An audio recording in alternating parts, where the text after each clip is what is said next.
యోధా పత్రిక 10వ అధ్యాయము 12వ వచనాన్ని చదువుదాం. నిర్భయముగా మీతో సుబోధనము చేయుచు తమను తాము నిర్భయముగా పోషించుకొనుచు మీ ప్రేమ విందులలో దొంగ మెట్టలుగా ఉన్నారు. మీ ప్రేమ విందులో దొంగ మెట్టలుగా ఉన్నారు. వీరు గాలి చేత ఇటు అటు కొట్టుకొని పోవు. వీరు గాలి చేత ఇటు అటు కొట్టుకొని పోవు. నిర్జల మేఘములుగాను కాయలు రాలి ఫలములు లేక రెండు మార్లు చనిపోయి వేళ్లతో పెళ్లగింపబడిన వారిని పోలి ఉన్నారు. ఈ భక్తిహీనులు ఎలాగున్నారు అంటే నిర్జీవమైన ఒక చెట్టులాగా నిర్జలమైన మేఘంలాగా ఉన్నారు. దొంగ మెంటల వలె ఉన్నారు. గాలి చేత ఇటు అటు కొట్టబడుచు ఉన్నారు. పెళ్లగించబడే చెట్టు వలె ఉన్నారు. 2 సార్లు చనిపోయిన వారుగా ఉన్నట్లుగా నాకు కనబడుతున్నారు అన్నారు. భక్తిహీనుల గురించి బైబిల్ ఏం చెబుతుందంటే ఫలము లేని చెట్లు. ఏ చెట్లు అంట? ఫలము లేని చెట్లు.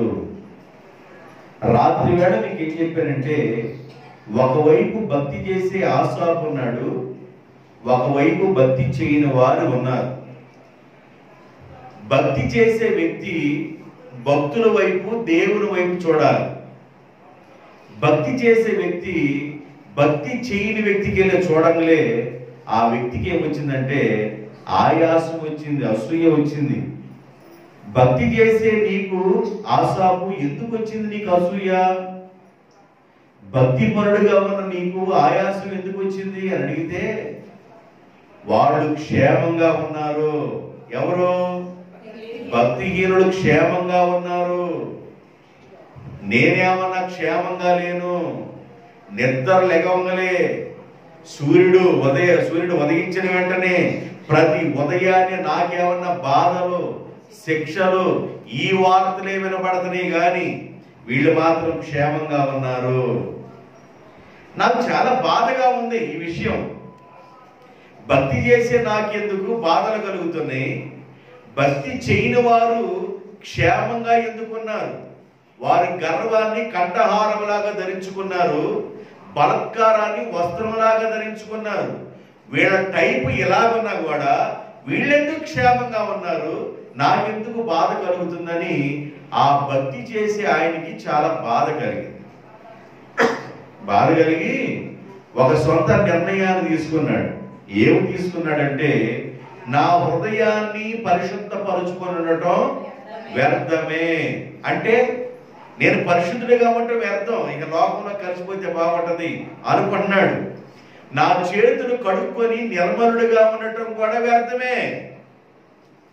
నేనింత పరిశుద్ధంగాను నేనింత నిర్మలుడిగాను ఉంటుంటే నాకెందుకు శిక్ష వస్తుంది? వాళ్ళ పరిశుద్ధత లేకపోయినా, వాళ్ళ ఇష్టానుసారంగా ఉన్నా, వాళ్ళ ఇష్టానుసారమైన బాటలో ఉన్నా వాళ్ళెందుకు క్షేమంగా ఉన్నారు? ఇది భక్తుడి యొక్క ఆలోచన. అయితే ఈ విషయం తెలుసుకునే అంతవరకంట ఆయనకు ఆయాసంగా ఉంది. ఆయాసంగా ఉండి ప్రార్థన చేయడానికి ప్రార్థనకి వెళ్ళాడు. ప్రభువా, వారి అంతమును నాకు తెలియచేయ్యా. అసలు ఏంది? భక్తి చేసే నేను ఇలాగుంటమేంది, భక్తి చేయని వీరు ఇలాగుంటమేంది, అసలు వాడి యొక్క స్థితిగతులు నాకు తెలియజేయ ప్రభు అని ప్రార్థన చేస్తే భక్తిహీనులు ఏమన్నా కాలు జారిపోయి లోయలో పడేటట్టున్నారు. ఈయనేమన్నా దేవుని చేతిలో ఉన్నాడు. అప్పుడు అంటాడు, అయ్యా నేను మృగము వంటి వాడిని ఆయన, నాకు అర్థం కాలేదయ్యా, పశువు లాంటి వాడిని అయ్యా, నన్ను క్షమించయ్యా, నన్ను క్షమించయ్యా, దినమెల్లయూ నేను నీ చేతిలోనే ఉన్నాను, కాబట్టి నీవు నన్ను పట్టుకొని ఉన్నావయ్యా, నీకు స్తోత్రం అని ప్రార్థన చేశాడు. ఇప్పుడు భక్తిహీనుల గురించి మాట్లాడుతూ మీకు ఏం చెప్పాలనుకున్నానంటే వారు ఫలింపు లేని చెట్లు. ఏం చెట్లు అంట? ఫలాలు లేని చెట్లు. కానీ దేవుడు మాట్లాడుతూ మనుషులను చెట్లుగా పోల్చాడు. దేవుడు మాట్లాడుతూ మనుషులు దేనిగా పోల్చాడు? చెట్లుగా పోల్చాడు. ఒక్కోసారి దేవుడు మనుషులను నక్షత్రాలకు పోలుస్తాడు. నీతిమంతులు నక్షత్రాల్లాగా ఉంటారు అన్నాడు. ఏదమ్మా నువ్వేనా? ఇంకెవరన్నా? సరలేదన్నట్టు జ్యోతుల్లో పోలి ఉంటారు. వదులు గబాల దాన్ని, పంపుని గబాలు వదిలేయాలి. మాకు అర్థం కావాలి. నక్షత్రాలను పోలి ఉన్నారు, జ్యోతులు పోలి ఉన్నారు. ఇలాగా దేవుని బిడ్డల గురించి రకరకాలుగా పోల్చబడింది. ఆ పోల్చబడిన దానిలో ఒక భాగం ఏంటంటే మనుషులు చెట్లకు పోల్చబడ్డారు.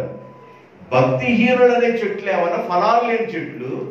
భక్తి చేసేవారు ఫలాలు కలిగి ఉండాలి. ఒకవేళ నీ జీవితంలో ఫలాలు లేనట్లుగా ఉంటే, ఫలాలు లేని విధంగా నువ్వు బ్రతుకుతున్నట్లయితే, నువ్వు భక్తి చేస్తున్నావో భక్తి చేయటం లేదో నీకు నీవే అర్థం చేసుకోవాలి.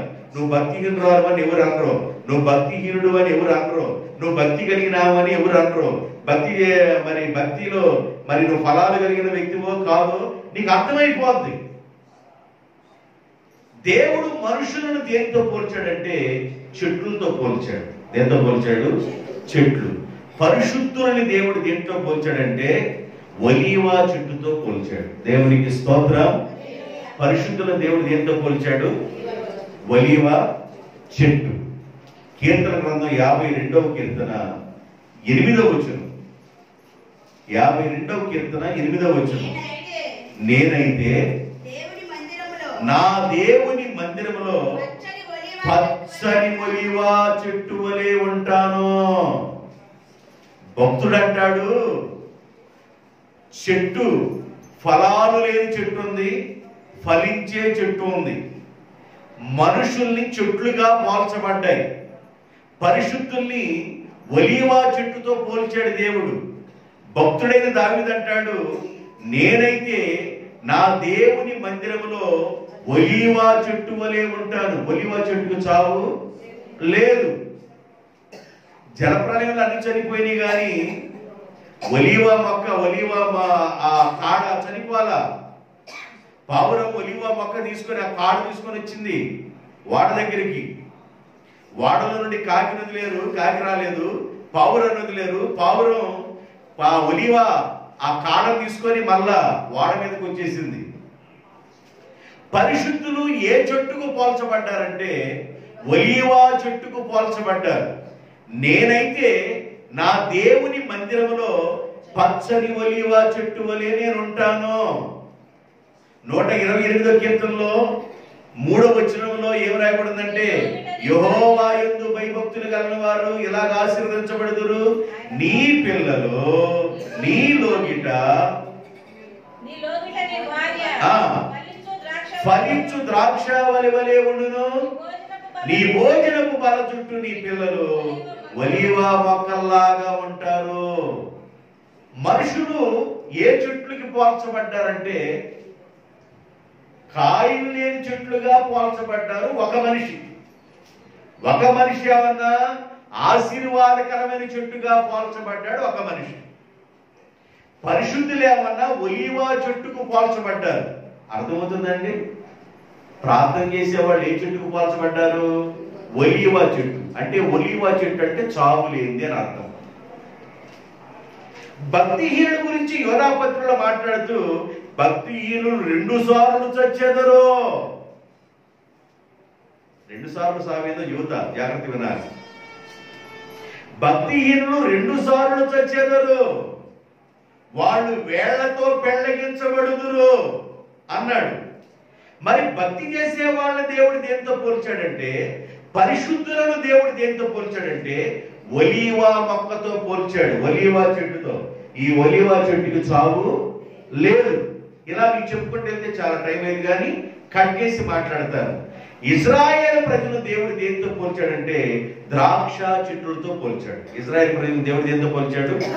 ద్రాక్ష చెట్టు. పరిశుద్ధులు దేవుడు దేంతో పోల్చాడు? భక్తిహీన దేవుడు ఏ చెట్టుతో పోల్చాడు?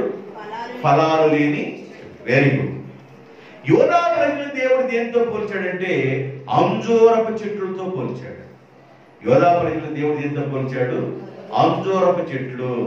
ఇజ్రాయెల్ ప్రజలు ద్రాక్ష చెట్లు అని పోల్చాడు. తూరు ప్రాంత ప్రజల్ని దేవుడు దేంతో పోల్చాడంటే బలు రక్కచి చెట్లు. తూరు ప్రాంత ప్రజలంటే వారు దేవుని యొక్క మాట వినరు, అసలు దేవుని మాటకు లోబడరు. ఓ కొరదీన, బెత్సయిదా, తూరు అనే ప్రాంతాల గురించి బైబిల్లో చాలా విషయాలు రాయబడున్నాయి. ఈ తూరు ప్రాంత ప్రజలు దేవుని యొక్క వాక్యానికి లోబడరు, దేవుని యొక్క సన్నిధికి లోబడరు. ఇలాంటి వారిని బలు రక్కచి చెట్లుగా పోల్చాడు. ఇజ్రాయెల్ ప్రజలు దేనిగా పోల్చబడ్డారండి? ద్రాక్ష చెట్లు. యోధా ప్రజలు అంజూరపు చెట్లు. పరిశుద్ధులు ఒలీవ చెట్లు. భక్తిహీనులు ఫలాలు లేని చెట్లు. రైట్, ఇంతవరకు మీకు అర్థమవుతుంది. అన్యులు మొండ్ల చెట్టుతో పోల్చబడ్డారు. నేను ఇవన్నీ మీకు రిఫరెన్స్లు ఇవ్వటం ఎందుకులే అని మీకు విషయం చెబుతున్నా. అన్యులు దేంతో పోల్చబడ్డారు? మొండ్ల చెట్లతో పోల్చబడ్డారు. తూరు సీదోను ప్రాంతం వారు ఏమన్నా బలు రక్క చెట్లతో పోల్చబడ్డారు. ఇజ్రాయెల్ ప్రజలు ద్రాక్ష చెట్టుతో పోల్చబడ్డారు. యూదులు అంజూరపు చెట్టుతో పోల్చబడ్డారు. పరిశుద్ధులు ప్రార్థన చేసేవారు ఒలీవ చెట్టుతో పోల్చబడ్డారు. దానికి చావు లేదు. మనుషుల్ని దేవుడు చెట్టులతో పోల్చాడు. భక్తిహీనులు దేవుడు దేంతో పోల్చాడంటే మృగము వంటి వారు. మృగము వంటి వారు, దొంగ మెట్ట లాంటి వారు, నిర్జల మేఘము. నిర్జల మేఘం అంటే వర్షం లేని మేఘాలు లాంటి వాళ్ళు. గాలితో భోజనం చేపిస్తారు వారు. వర్షము లేని మేఘాలు, దానివల్ల ఉపయోగం ఏమీ లేదు. భక్తిహీనులు అలాగున్నారు. వారు 2 సార్లు చనిపోతున్నారు, వేళ్లతో పెళ్లగించబడుతున్నారని స్పష్టంగా రాసుకొచ్చాడు. 10వ వచనం యోధా పత్రిక 1:10లోను 12లోను 13లోను మనం చదువుతున్నప్పుడు ఈ భాగాలు కనబడతాయి. నేను 12వ వచనాన్ని ధ్యానం చేస్తున్నా. 10వ వచనంలో మృగాలతో పోల్చాడు. ఒక్కోసారి కొంతమంది మాట్లాడుతూ మనోళ్ళే, మనుషులు ఏమంటారంటే ఎన్ని చెప్పినా ఈయనకు అర్థం కాదు. ఈయన ఏంటే చెప్పండి, ఈయన మృగం లాంటి వాడు, ఎన్ని చెప్పినా అర్థం కాదు. మనిషివా నీవు చెప్పండి అంటారు మీరందరా. మీరనే మాటలు చెబుతున్నా. ఎన్ని చెప్పినా అర్థం కాకపోతే, ఎన్నిసార్లు చెప్పినా అర్థం కాకపోతే అసలు నువ్వు మనిషివా మృగానివా అంటారు. అంటే దేవుడు భక్తిహీనులు దేంతో పోల్చాడంటే మృగములతో పోల్చాడు, దొంగ మెట్టలతో పోల్చాడు, నిర్జలమైన మేఘముతో పోల్చాడు, ఫలాలు లేని చెట్టుతో పోల్చాడు. ఇప్పుడు 2 బ్యాచీలు ఉన్నాయి. ఒకటి భక్తిహీనులు, ఒకటి భక్తులు, ప్రార్థన చేసేవాళ్ళు. భక్తుల గురించి బైబిల్ ఏం చెబుతుందంటే వారు విశ్వాసులు, ఫలించే చెట్లు, వెలుగు సంబంధులు అని రాయబడి ఉన్నాయి. భక్తిహీనుల గురించి ఏం రాయబడిందంటే అవిశ్వాసులు, ఫలించని చెట్లు, చీకటి సంబంధం. 2 భాగాలు. భక్తి లేని వాళ్ళు ఏమన్నా చీకటి సంబంధులు అన్నారు, ఫలించని చెట్లు అన్నారు. ఎంత కాలం అన్నా చూడండి అవిశ్వాసంలోనే బ్రతుకుతారు. విశ్వాసి విశ్వాసంలోకి రావాలి, అవిశ్వాసిగా ఉండకూడదు. ఎంత కాలం చూసినా అవిశ్వాస బ్రతుకులో ఉండకూడదు, ఫలాలు లేని చెట్టు వలె ఉండకూడదు, చీకటి సంబంధిగాని ఉండకూడదు. ఇక్కడ 2 రకాలైన మనుషుల గురించి మాట్లాడుతున్నాడు. మనుషుల్ని దేవుడు ఇంతకుముందు ఏ చెట్లతో పోల్చాడో చెప్పారు. మనుషులను దేవుడు ఏ చెట్లతో పోల్చాడో చెప్పారు. ఇప్పుడు ఈ మనుషుల్లో 2 రకాల మనుషులు ఉన్నారు. ఒకటి భక్తి చేసేవాళ్ళు, భక్తి చేయని వాడు. భక్తి చేసే వాళ్ళని మన విశ్వాసులు అన్నారు, ఫలించే చెట్లు అన్నారు, వెలుగు సంబంధులు అన్నారు. భక్తి చేయని వాళ్ళ గురించి అవిశ్వాసులు అన్నారు, ఫలము లేని చెట్లు అన్నారు, చీకటి సంబంధులు అన్నారు. అందుకని పౌలు గారు మాట్లాడుతూ వెలుగుకి చీకటికి సంబంధం ఎక్కడదే? వెలుగు వెలుగే, చీకటి చీకటే. విశ్వాసికి అవిశ్వాసికి పాలెక్కడది, జోడెక్కడది? విశ్వాసి అవిశ్వాసతో జోడెక్కడ కుదురుద్ది? చేదు తీపి ఎలా కలిసింది? విశ్వాస విశ్వాసే, అవిశ్వాస విశ్వాసే. చేదు చేదే, తీపి తీపే. చీకటి సంబంధులు చీకటి సంబంధులే, వెలుగు సంబంధులు వెలుగు సంబంధులే. దేవుని పిల్లలుగా ఉన్నవారు వెలుగు సంబంధులుగా ఉండాలి, విశ్వాసులుగా ఉండాలి, ఫలించే చెట్టుగా ఉండాలి. నేను దాని గురించి చెప్పటల్లా. ఇప్పుడు ఎవరి గురించి చెబుతున్నాను? భక్తిహీనుల గురించి చెబుతున్నాను. ఈ భక్తిహీనులు ఫలము లేని చెట్లు. ఏ చెట్లు అంటే చెప్పండి, కంక్లూషన్లోకి వచ్చేస్తున్నా. భక్తిహీనులు ఫలము లేని చెట్లు. ఫలము లేని చెట్లు అంటే వీటికి కాయలు వచ్చినాయి కానీ రాలిపోయినాయి. వీటికి కాయలు వచ్చినాయి, రాలిపోయింది. కాయలు అనగా గుణ లక్షణాలు అని అర్థం. కాయలు అంటే ఏంటి? భక్తిహీనుల యొక్క గుణ లక్షణాలు. సద్గుణాలు పోయి ఏ గుణాలు వచ్చినాయి? దుర్గుణాలు వచ్చినాయి. సద్గుణాలనే ఫలాలు రాలిపోయినాయి. భక్తిహీనులో సద్గుణాలు, మంచి గుణాలనే ఫలాలు రాలిపోయినాయి.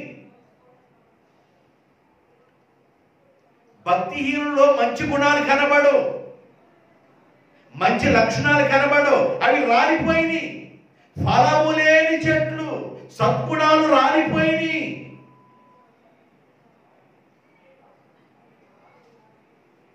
దేవుని పిల్లలు సద్గుణాలు కలిగి ఉండాలి. మనుషులను దేవుడు చెట్టుతో పోల్చాడు. నేను చెట్టు గురించి మాట్లాడుతున్నా, చెట్టుతో నుండి మనుషులతో మాట్లాడుతున్నా. మనుషులు సద్గుణాలు కలిగి ఉండాలి. దేవునికి స్తోత్రాలు. నీ గుణ లక్షణాలు మంచిగా ఉండాలి, నీ బుద్ధి మంచిగా ఉండాలి. బుద్ధి కలిగిన వారు బుద్ధి లేని వారని మనం చాలాసార్లు చెప్పుకుంటాం. బుద్ధి కలిగిన కన్యకలు ఎత్తబడ్డారని, బుద్ధి లేని వారు విడవబడ్డారని చాలాసార్లు చెప్పుకుంటాం. నీ గుణ లక్షణాలు చాలా చాలా తేటగా కనబడతా ఉంటాయి. ఫలాలు లేని చెట్లు, సద్గుణాలు కలిగి సద్గుణాలు వదిలేసి దుర్గుణాలు కలిగి ఉన్న విధానంలో ఉంది ఈ ఫలాలు లేని చెట్టు. నెంబర్ 1, ఈ ఫలము లేని చెట్టుని భక్తిహీనులతో పోల్చాడు. దీనికి ఏమి లేవంటే ఫలాలు లేవు. ఏమి లేవంట? ఒకటి ఫలాలు అంటే ఏంటంటే గుణ లక్షణాలు అని చెప్పాను. రెండోది చెబుతున్నాను, దీనికి ఫలాలు లేవు. ఫలాలు లేవంటే బైబిల్లో చాలా రకాలైన ఫలాలు ఉన్నాయండి, గుర్తుపెట్టుకోండి. రెఫరెన్స్లు మీకు ఇవ్వటల్లా, జాగ్రత్తగా వినండి. బైబిల్లో చాలా రకాలైన ఫలాలు ఉన్నాయి. ఒక ఫలము వెలుగు ఫలము, ఒక ఫలము సమాధానం అనే ఫలము, ఒక ఫలము నీతి ఫలము, ఒక ఫలము ఆత్మ ఫలము, ఒక ఫలము మారు మనసుకు తగిన ఫలములు ఫలించని ఎడలా ఇప్పుడే గొడ్డలి చెట్లు వేరున పెట్టబడింది. గొడ్డలంటే మరణం. గొడ్డలంటే ఏంటంటే తీసుకొని గొడ్డలంటే గొడ్డలు కాదు, గొడ్డలంటే మరణం. మారు మనసుకు తగిన ఫలములు ఫలించని ఎడలా ఇప్పుడే గొడ్డల చెట్లు వేరుని పెట్టబడింది. మంచి ఫలములు ఫలించని ప్రతి చెట్టుని నరికి ఎక్కడేస్తారు? ఈ చెట్టుకున్న లక్షణాలు చెబుతున్నాను. సద్గుణాలు లేని చెట్టు, సద్గుణాలు అనే లేని చెట్టు. మంచి ఫలాలు లేవు, వెలుగు ఫలము లేదు, సమాధానం అనే ఫలము లేదు, నీతి ఫలము లేదు, మారు మనసుకు తగిన ఫలాలు లేవు, ఆత్మీయ ఫలాలు లేవు. భక్తిహీనులు ఎలాగున్నారా అంటే ఆత్మీయ ఫలాలు అంటే ఏమనుకుంటున్నారు? గలతీ 5:22 రాయబడి ఉంది, ఆత్మ ఫలము ఏదనగా, ఆత్మ ఫలము ఏదనగా ప్రేమ. ఎదుటి వాళ్ళ ప్రేమించే గుణ లక్షణాలు కలిగి ఉండాలి. ప్రేమ, సంతోషము, సమాధానము, దీర్ఘశాంతము, దయాళత్వము, మంచితనము, విశ్వాసము, సాత్వికము, ఆశా నిగ్రహం అని 9 ఫలాలు ఉన్నాయి. ఈ 9 మరి 9 ప్రసంగాలు చేసుకోవచ్చు. ఆత్మ ఫలాలు ఏంటంటే ప్రేమ, సంతోషం, సమాధానం, దీర్ఘశాంతం, దయాళత్వం, మంచితనము, విశ్వాసము. ఈ ఫలాలు కలిగి ఉండాలి సంఘం. భక్తిహీనుల్లో ఈ ఫలాలు లేవు. ప్రేమ లేదు, సంతోషం లేదు, సమాధానం లేదు, దీర్ఘశాంతం లేదు, దయాళత్వం లేదు, మంచితనం లేదు, విశ్వాసం లేదు. ఇవేమి లేని ఫలాలు లేని చెట్టు. భక్తిహీనులు ఫలాలు లేని చెట్టుగా ఉన్నారు. నీతి ఫలం లేదు, సమాధానం అనే ఫలం లేదు, మారు మనసుకు తగిన ఫలాలు లేవు, ఆత్మీయ ఫలాలు లేవు. ఫలాలు చాలా ఉన్నాయి. నీతి ఫలము, రకరకాల ఫలాలు ఉన్నాయి. ఈ ఫలాల గురించి చెప్పాలంటే ఆ ఫలాలు చాలా ఫలాలు ఉన్నాయి బైబిల్లో. మీకు బ్రీఫ్గా కొన్ని విషయాలు చెప్పాను. వెలుగు ఫలము, నీతి ఫలము, సమాధాన ఫలము, ఆత్మీయ ఫలము, మారు మనసుకు తగిన ఫలం. ఈ ఫలాలు ఏమి ఉండవు ఎవరిలో? భక్తిహీనులు. పండ్లు రాలిపోయిన చెట్టు, కాయలు రాలిపోయిన చెట్టుగా ఉన్నారు, ఫలాలు లేని చెట్టుగా ఉన్నారు. రైట్. ఇప్పుడు మీకు ఎన్ని విషయాలు చెప్పాను? మనుషులు దేంతో పోల్చబడ్డారు? చెట్లతో పోల్చబడ్డారు. పరిశుద్ధుల్ని ఏమన్నా ఒలీవ చెట్టు అన్నారు, ఇజ్రాయేల్ ప్రజల్ని ఏమన్నా ద్రాక్ష చెట్టు అన్నారు, యోధా ప్రజల్ని ఏమన్నా అంజూరపు చెట్టు అన్నారు, తూరు సీదోను వారు బలురక్క చెట్టు అన్నారు, అన్యులను మొండ్ల చెట్టు అన్నారు. అన్ని చెట్లే. యేసు ప్రభు గుడ్డివాడిని బాగు చేసినప్పుడు కళ్ళు కడుకొని చూడరా అంటేను వాడి సంపూర్ణ స్వస్థత రాలే. ఇంకా కళ్ళు కడుకొని చూడంటే మనుషులు కదులుతున్న చెట్లులా కనబడుతున్నారు అన్నాడు. మనుషులు ఎలా ఉన్నారంట? మనుషుని దేవుడు చెట్లతో పోల్చాడు. ఈ చెట్లు అంటే ఈ చెట్లు అనే మనుషులు ఫలాలు కలిగిన వారుగా ఉండాలి, భక్తి కలిగిన వారుగా ఉండాలి, విశ్వాసం కలిగిన వారుగా ఉండాలి, వెలుగు సంబంధులుగా ఉండాలి, ఆత్మీయ ఫలాలు కలిగిన బిడ్డలుగా ఉండాలి.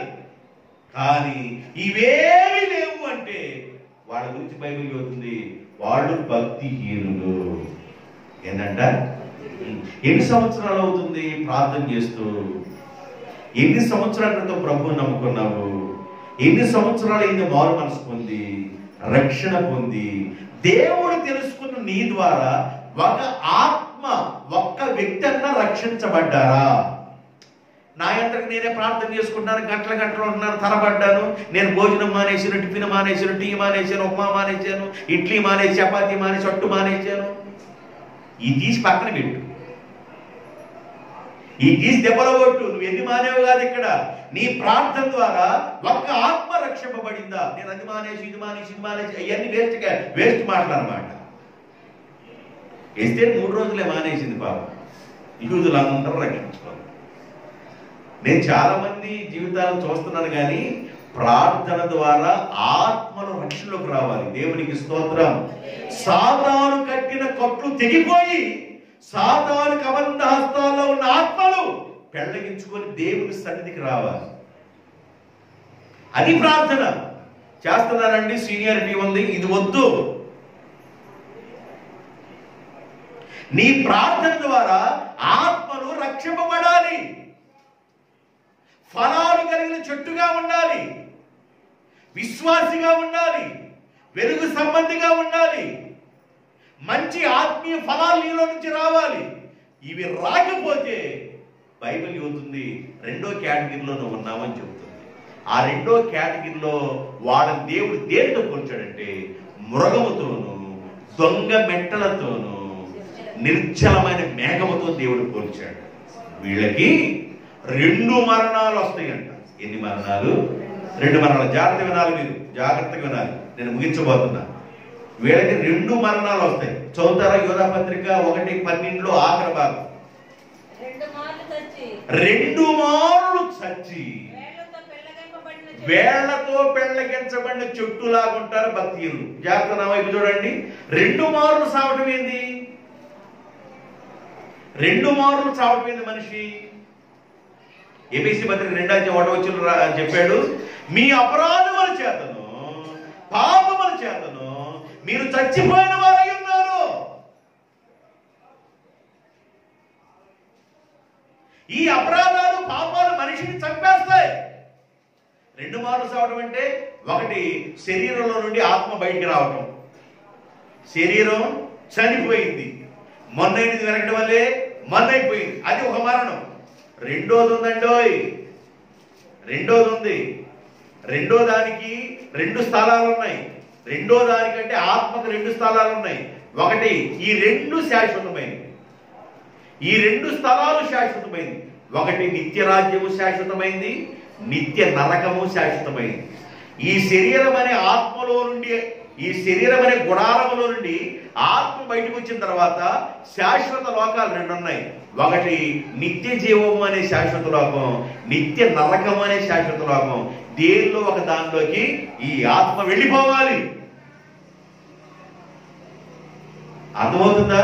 ఇటు చూడండి, ఈ ఆత్మ దేనిలో ఒకదానికి ఆత్మ వెళ్ళిపోవాలి. చూడండి, ఎడబెట్టండి మైండ్, ఎడబెట్టండి మైండ్. ఎందుకు వచ్చామా, ఏమి వింటున్నామా, మాస్టర్ గారు ఏం చెబుతున్నారా, దేని గురించి చెబుతున్నారా, అది జాగ్రత్త వినాలా. మినుములు ఎన్ని అయినాయా, ఎన్ని టిక్కీలు అయినాయా, దేవుడి దేవల్ల 30 టిక్కీలు అయినా, అమ్మ నిద్రపో, నా ప్రాణమా, తినుము త్రాగుము. ఇదంతా భోజనం పరిస్థితి పొద్దాక ఏమి తిందమా, ఏమి త్రాగుదమా, ఏం పీక్కొని పొద్దాక సాయంత్రం కల్లా మనిషి కష్టపడాలి. వాస్తవమే. వాక్యం దగ్గరికి వచ్చాం, అర్ధగంట 40 నిమిషాలు ఉంటాం. అర్ధగంట 40 నిమిషాలు కూడా మైండ్ వెళ్ళిపోయి పాల మీదకి వెళ్ళి, మైండ్ షేర్ మీదకి వెళ్ళిపోయి, దాన్ని పీకిన తర్వాత అంతా 4 గొట్టలు వేసిన తర్వాత 4 గొట్టలు ఏదైనా పెరిగిద్దా? ఈ ఆలోచనే. చచ్చేంత వరకు సంపాదించు సంపాదించు సంపాదించు, వదిలిపెట్టి నోరు తెరిచి చచ్చిపో, వదిలిపెట్టి నోరు తెరిచి చచ్చిపో.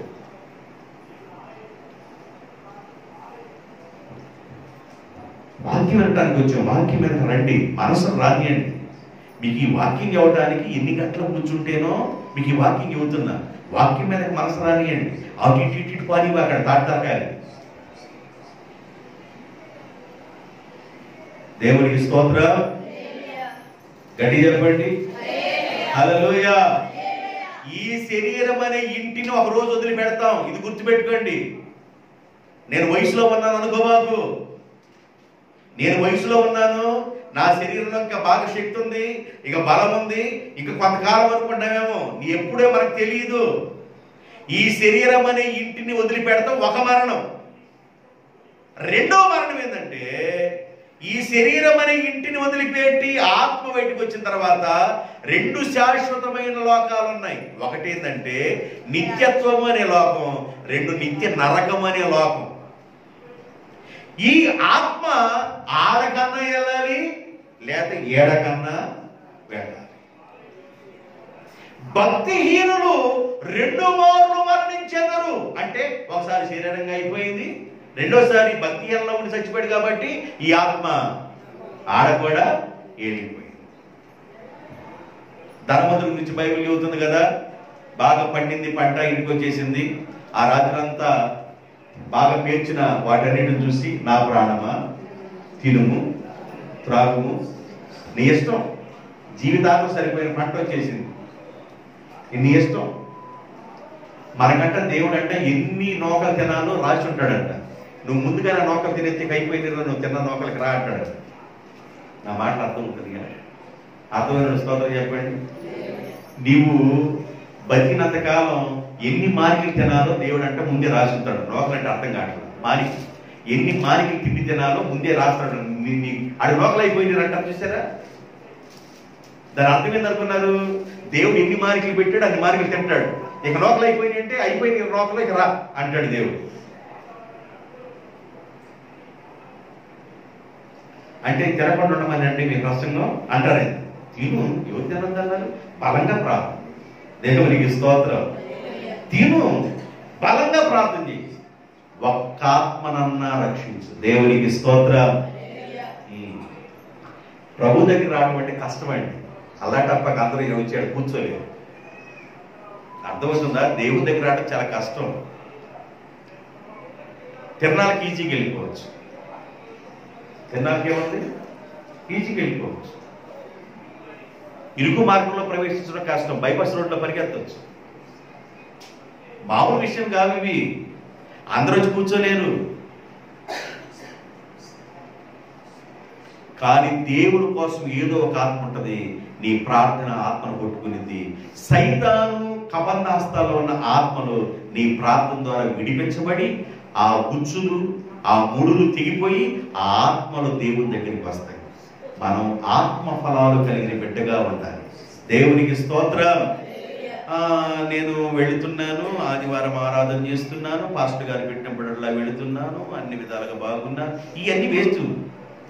నువ్వు వెళుతున్నావు మంచిదే, ఆదివారం వస్తున్నావు మంచిదే, శనివారం ఉపవాసం అంటున్నా మంచిదే, గ్లాస్ పాలు కూడా తాగట్లేదు అంటున్నా మంచిదే, ఇడ్లీ 4 కూడా తింటలేదు అంటున్నా మంచిదే, ఉప్మా కూడా చట్నీ లేకుండా తింటున్నాను అంటున్నా మంచిదే. ఇవన్నీ మంచియే. నీ ఆత్మలో ఫలించావా? ఆత్మ ఫలిస్తే 9 ఫలాలు వస్తాయి. ఆత్మ ఫలిస్తే 9 వస్తాయి ఫలాలు. ప్రేమ, సంతోషం, సమాధానం, దీర్ఘశాంతం, దయాళత్వం, మంచితనం, విశ్వాసము, ఆశానిగ్రహం, ఇలాంటి ఫలాలు మనలో నుండి రావాలండి. నీవు ఫలాలు కలిగిన చెట్టుగా ఉన్నావా, ఫలాలు లేని చెట్టుగా ఉన్నావా? ఫలాలు లేని చెట్టుని భక్తిహీనులతో దేవుడు పోల్చాడు. వీళ్ళకి 2 సార్లు మరణము. యోధాపత్రులు కిలికి రాయబడింది 2 సార్లు మరణం. ఒక మరణం శరీర సంబంధమైన మరణం. శరీరంలో నుండి ఆత్మ వచ్చిన తర్వాత ఆత్మ 2 ప్లేసులకు వెళ్ళింది. వెళ్తే నిత్య జీవానికి వెళ్ళాలి, లేదా నిత్య నరకానికన్నా వెళ్ళిపోవాలి. ఎక్కడికి వెళ్తావు అనేది ఇక్కడే డిసైడ్ అయిపోవాలి, ఇక్కడే మనం కోరుకోవాలి. భక్తిహీనులు 2 మార్లు మరణిస్తున్నారు. ఫైనల్ వాళ్ళు పెళ్ళగించబడే చెట్టుగా ఉంటున్నారు. వాళ్ళు ఎలా ఉన్నారంట? పెళ్ళగించబడే చెట్టు. బైబిల్ చెబుతుంది, నా తండ్రి చేత నాటబడని ప్రతి మొక్క పెళ్ళగించబడును అన్నాడు. నా తండ్రి చేత నాటబడిన మొక్క అది బహుగా ఫలించును. నీవు తండ్రి చేత నాటబడిన మొక్కగా ఉండాలి. సంఘంలో దేవుడు నాటిన మొక్కగా ఉండాలి. దేవుడు నాటిన మొక్క అది బహుగా ఫలించింది. దేవుడు నాటిన మొక్క వేలుతో కూడా పెళ్ళగించబడింది. నా తండ్రి చేత నాటబడని ప్రతి మొక్క వేళ్లతో పెళ్ళగించబడును. భక్తిహీనుడు వేళ్లతో పెళ్ళగించబడతారు. ఇంతవరకు మీకు అర్థమైందండి? నేను వాక్యాలు ఊహించేస్తున్నాను, మనసులో పెట్టుకోండి. భక్తిహీనులుగా ఉంటే ఎలా ఉంటున్నాము? ఫలాలు ఉండవు, ప్రేమ ఉండదు, సంతోషం ఉండదు, అసలు ఏముండవు. ఏ ఫలం ఉండదు. వెలుగు ఫలం ఉండదు, సమాధాన ఫలం ఉండదు, మారు మనసు తగిన ఫలం ఉండదు, ఆత్మీయ ఫలాలు ఉండవు. ఏ ఫలాలు లేని సద్గుణ అనే ఫలాలు అసలు కనపడదు. అలా బ్రతికి చనిపోతావా? ఫలాలు కలిగిన బిడ్డగా ఉండి చనిపోతావు. ప్రార్థన చేయడానికి దేవుడిని ఎన్నుకున్నాడు. నీ కుటుంబానికి కోసం ప్రార్థన చేయడానికి దేవుడిని ఎన్నుకున్నాడు. దేవుడు నిన్ను ఎన్నుకున్నాడు కనుకే ఆయన చేత ఆకర్షించబడ్డావు. ఆయన చేత ఆకర్షించబడ్డావు కనుకే నువ్వు ప్రభు దగ్గరికి వచ్చావు. ప్రభు దగ్గరికి వచ్చిన నీవు ఏమని ప్రార్థన చేసుకోవాలంటే, నేను ఫలాలు కలిగిన చెట్టుగా ఉండాలి ప్రభువా, నేను ఫలాలు కలిగిన చెట్టుగా ఉండాలి ప్రభువా అని ప్రార్థన చేసుకోవాలి. కోడి 30 గుడ్లు పెడుతుందండి, 2 పిల్లలు చేస్తుంది. ఎలా ఉండింది నీకు? ఎన్ని గుడ్లు పెట్టింది? 30 పెట్టింది. పిల్లలు ఎన్ని చేసింది? 2 చేసింది. 2 వేసుకుని బయటికి వెళ్ళగలే. కాకపోతే ఏమన్నా వేసుకెళ్ళింది? రెండోది ఏమన్నా చెప్పండి? గ్యాస్ తీసుకెళ్ళింది. కాకపోతే వేసుకెళ్ళింది, రెండోది గ్యాస్ తీసుకెళ్ళింది. ఇది ఏడ కాపాడుతుంది? పెట్టింది అని 30 పెట్టింది, చేసింది అని 2 పిల్లలు చేసినట్టు ఇటు ముక్కుతో బాల్ ఇచ్చి ఈ 2 పిల్లలు ఒకటి బయటికి వెళ్ళాలి, ఒకటి కాకేసుకుంది, ఒకటి గ్యాస్ తీసుకెళ్ళింది. ఉపయోగం ఏముంది? ఇది పెట్టింది కూడా ఎక్కడ పెట్టిందంటే ఇంట్లో పెట్టకుండా పక్క ఇంట్లో పెట్టి వచ్చింది. చూశాడు ఎవరు? ఇంటి ఆయన చూశాడు. గుడ్లు ఆడ పెట్టామంటే ఏరుకొచ్చింది. ఇంట్లో పొదగేసి లింగు లింగు అనుకుంటే 2 పిల్లలు తీసి బయటికి తీసుకెళ్ళి ఒకదాన్ని కాకి పెట్టి ఒకదాన్ని గెద్దకు పెట్టి మళ్ళీ ఒక 4 రోజులు పాలని కాటుంది. ఇదే కాటదే మళ్ళీ గుడికి వచ్చింది.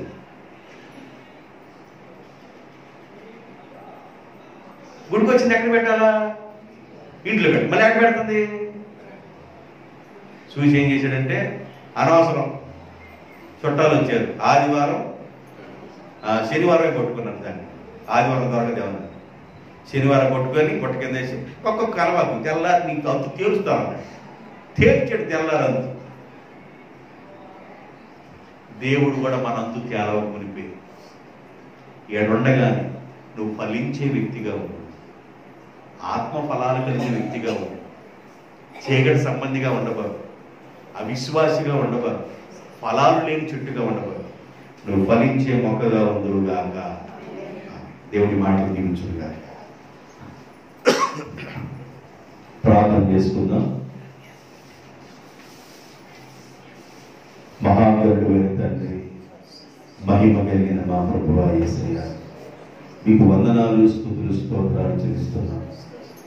వాక్యం మీదకి మనసును మీ బిడ్డలకి తీసుకొస్తున్నందుకు స్తోత్రాలు. వాక్యం మీదకి మనసును నడిపిస్తున్నందుకు స్తోత్రాలు. వాక్యానుసారం మీ బిడ్డకి ఫలించినట్లుగా ఫలాలు కలిగిన బిడ్డలుగా చేయండి నాయన.